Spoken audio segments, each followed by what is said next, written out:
بسم الله الرحمن الرحيم. الحمد لله والصلاة والسلام على رسول الله وعلى آله وأصحابه ومن والاه. مامۆسایانی بەڕێز، خوشکانی بەڕێز، برایانی سەروەرمان لە ئەنجومەنی سیاسی سەرکردایەتی ئەنجومەنی چاودێری ئەو پەرلەمانتارەکان لەوانەی عێراق لە هەرێمی کوردستان، تەواوی ئەو برا بەڕێز و خۆشەویستانەی کە بەدەم بانگهێشتەکەی ئێمەوە هاتوون و بە بەشداربوونیان لەو ئاهەنگە خنجیلانەی ئێمە ئاهەنگەکەی ئێمەیان شکۆدارتر کرد. من سوپاستان دەکەم، تەمەنا دەکەم کە هاتنەکەتان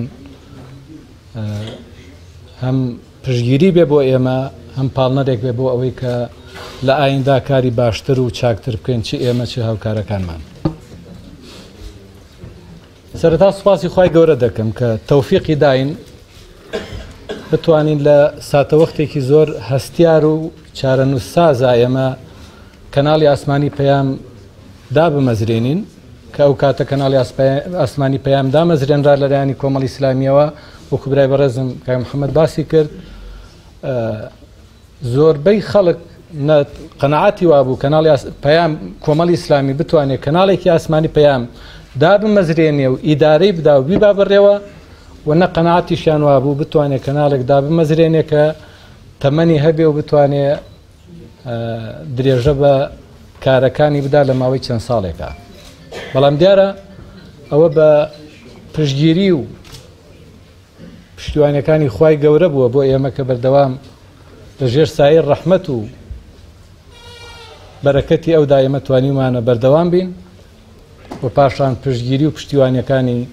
برایانمان ساڵەهای ساڵە ماوەی ئەو 10 ساڵە لە مەکتەبی سیاسی پێشوو، لە سەرکردایەتیەکانی پێشوو، لە ئەنجومەنی سیاسی ئێستا و سەرکردایەتی ئێستا و تەواوی ئۆرگان و ناوەندەکانی کۆمەڵی ئیسلامی کە بەردەوام پشتگیری و پشتیوانی ئێمە بوون، و چ لە ڕووی مادی و چ لە ڕووی معنەوی ئەوان هاوکاری باش بوون و پاڵنەری باش بوون بۆ ئێمە. سوپاسیانەکەم بە ناوی هەموو بەرپرسان و کارمەندانی تۆڕی میدیایی کۆمەڵ و کەناڵی ئاسمانی پەیام. سوپاس و پێزانینیشم هەیە بۆ تەواوی هاوکارانم لە کەناڵی ئاسمانی پەیام، ئەو بەڕێزانی کە لە ساتەوەختی دەستپێکی دامەزراندنی کەناڵی ئاسمانی پەیامەوە لەگەڵمان بوون و هەندێکیان تا ئێستا بەردەوامن، و ئەوانەشی کەوا بە شێوەیەک لە شێوەکان لێماندا بڕاون.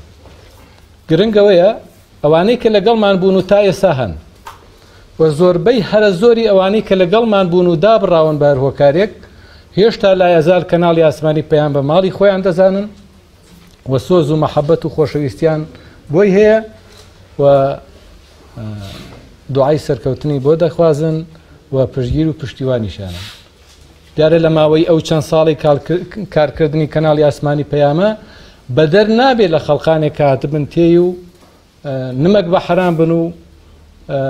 چاویان بەرایی نەدا بە سەرکەوتنی ئەو کەناڵە، بەڵام پشتیوان بەخوای گەورە، پاشان پشتیوان بە ڕێنمایی و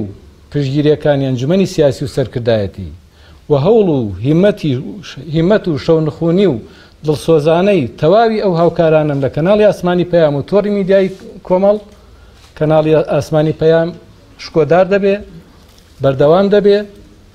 و ناهێڵین ئەو کەناڵە لە ڕیزی پێشینەکانی کەناڵە ئاسمانیەکانی کوردستان بێتە دواوە. من لێرا بە دەرفەتی دەزانم ئامادەبوانی بەڕێز کە بە کورتی چەند خاڵێک عەرزی ئەوەی ئامادەبوان بکەم، بە تایبەتی بەوەی کە لە ئێستا لێرە دووچین من لە خزمەتیانم، چ ئەوانەی کە بەرپرسانی کۆمەڵی ئیسلامین، چ ئەوانەی کارمەند و ڕۆژنامەنووس و هاوکاری ئێمە لە کەناڵی ئاسمانی پەیام. دیارە وەک برای بەڕێزم کاک محەممەد دیسرانەوە باسی کرد، کەناڵی ئاسمانی پەیام کەناڵێکی حیزبیە، دوو تایبەتمەندی جیاوازی هەیە. کەناڵێکی حیزبیە کە حیزبێکی ئیسلامیە، و کەناڵێکی حیزبیە بە مۆرکە حیزبیەکەی، جیاوازە لە هەر کەناڵێکی ئەهلی، جیاوازە لە هەر پەیجێکی فەیسبوک و تۆڕە کۆمەڵایەتیەکان، بۆیە ئەمە بە ئەندازەیەکی زۆر وا دەکا کە دەستی ڕۆژنامەنووس و هەواڵساز و پێشکەشکار و ئامادەکارەکان ببەستێ بەوەی کە تا ئەندازەیەک دەستیان واڵانە بێ وەکو پەیژێکی کۆمەڵایەتیان وەکو ڕۆژنامەیەک وەکو هەر بابەتێکی ئەهلی کە تەعاملی لەگەڵا بکەن. کەناڵی حیزبی تا ئەندازەیەک سەقفی ئازادیەکان تێیا بەرتەسکە، بەڵام لەگەڵ ئەوەش بە پێ ڕێنمایەکانی ئەنجومەنی سیاسی ئێمە تا ئەندازەیەکی زۆر دەستکراوە بووین و کەناڵی ئاسمانی پەیام دەستپێکی فۆرمێکی نوێ بوو لە میدیای کوردیا بەوەی کە کەناڵێکی حیزبی بوو، زیاتر مۆرکی حیزب تێدا زاڵ نەبوو، لەگەڵ ئەوەی کە دەتوانم بڵێم لە ماوەی 9 ساڵی ڕابردووە باشترین خزمەتی کردووە بە فکر و سیاست و ئەنجێدای کۆمەڵی ئیسلامی. ئەوەشی کە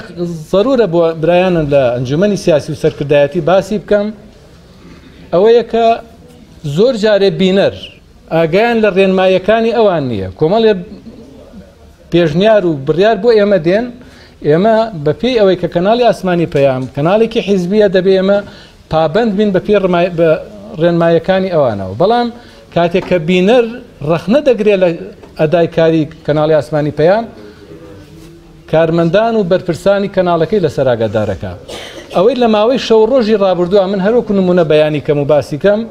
گلەی لە بەڕێوەبەرایەتی کەناڵی ئاسمانی پەیام کراوە ئەوەیە کە کەناڵێکە خاڵیە لە دراما و بابەتە هونەریەکان کە لە ڕاستیە نەبوونی ئەم بابەتە لە کەناڵی ئاسمانی پەیام و میدیای کۆمەڵی ئیسلامیە بەرپرسانی میدیایی لە کەناڵەکە و لە تۆڕی میدیایی کۆمەڵ بەرپرسیار نین لێ. لەوانەیە ئێمە بۆ خۆمان کە وەکو سیر دەکەین، سەیری میدیا دەکەن، دەبێت میدیا کاریگەریەکانی هەمەلایەنەوێ گرنگی بە بابەتی منداڵان و وەرزشی و هونەری و کۆمەڵایەتیەکان بدا، بەڵام لەبەرەوەی کە توانەداراییەکانی کۆمەڵی ئیسلامی وەکو هەر لایەنێکی کەنیە کە ژمارەیەکی زۆر میدیادا بمەزرێنیەوە بتوانێت گرنگی بەو بابەتانە بدات، ناچار تەنها چەند میدیایەکی هەیە کە ئەویش کەناڵی ئاسمانی پەیامە وەکو لایەنە سیاسیەکەی و کەناڵی ئاسمانی بانگەوازە وەکو لایەنە داعویەکەی، کەناڵی کۆمەڵی شمانەیە کە تا ئێستا وەکو فۆرمێکی گشتی ماوەتەوە. خۆ ئەگەر بمانتوانی باە توانەدارەیەکەمان هەبوایە پێمان ضرور بوو و دەیشمانتوانی لە ڕووی میکانیزمەوە کەناڵی درامامان هەبێ و کەناڵی منداڵانمان هەبێت تایبەت بە منداڵان، بەڵام کە نەتوانراوە خەتا لە ئێمە نییە کە دامان نەمەزراندۆ یان نەمانەوێ، دیارە نەدارایەکەمان ئەو دەرفەتە دەڕەخسێنێ نە تا ئێستا ڕێنمایەکان و بڕیارەکانیش بۆ ئێمە بەو شێوازە هاتوون کە ئێمە ئەرکی دامەزراندنی کەناڵێک لەو جۆرانە دابمەزرێنین. من نامێ زۆر درێژە بە قسەکانم بدەم لە کۆتاییە جارێکی کە سوپاسی تەواوی هاوکارانم دەکەم لە تۆڕی میدیایی کۆمەڵ، لە تەواوی تیمەکانی دەرەوە، لە تیمی پەیامنێرانمان نووسینگەکانمان. دیارە وەکو کاک محەممەد باسی کرد پارە هەموو شت نییە، بە دڵنیاییەوە لە تۆڕی میدیایی کۆمەڵ و لە کەناڵی ئاسمانی پەیام ئەگەر احتیماد بکرێتە سەر ئەو بوجە و ئەو پارەی کەوا دێتە بەردەست، کەناڵی ئاسمانی پەیام بەو شێوازە نەیەبوو. دڵسۆزی بە خەرج دراوە لەلایەنی کارمەندەکانەوە بۆیە توانراوە بەو شێوازە ئێمە پێش بکەوین. هەر من نزیکترین نمونەتان بۆ باز دەکەم. تیمێکی پەیامنێریمان ناردۆتە شار و شوێنەکانی